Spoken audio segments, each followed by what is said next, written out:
Hi, I'm Rachel and I'm going to share some self-care tips and show you how to start an air plant garden.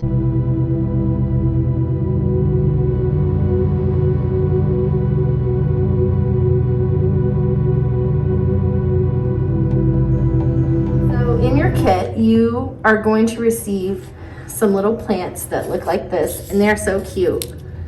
They're air plants, and they are also known as plants for pets, which I think is adorable. And I specifically picked this one because it kind of looks like it needs a little extra care. It looks a little sad to me, and I want to see if I can make it happy again. And so what you want is you're going to want water that has been sitting for at least 4 hours. I actually have had this water sitting for much more than 4 hours, just to be sure. And you don't want to use water out of your tap because it's going to have chlorine and things like that in it. So instead, what you want to use is filtered water of some kind, whether it's bottled water, distilled water, some purified water, just something that's not from your tap.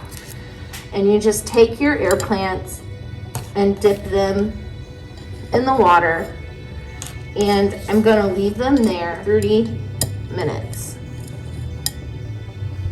There they are. Once you remove your plants from the water, allow them to dry for about 30 minutes, and then you can set them up in your garden.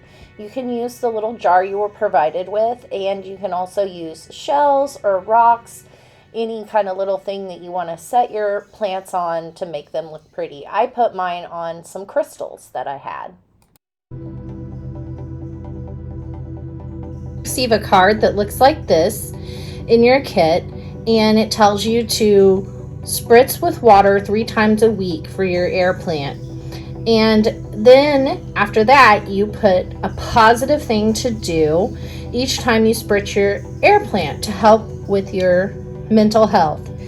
And for me, I'm putting that each time I spritz my air plants, I will write an entry in my gratitude journal. But you could put anything from that to take a walk, to meditate, to listen to happy music, anything like that that makes you feel happy and more relaxed.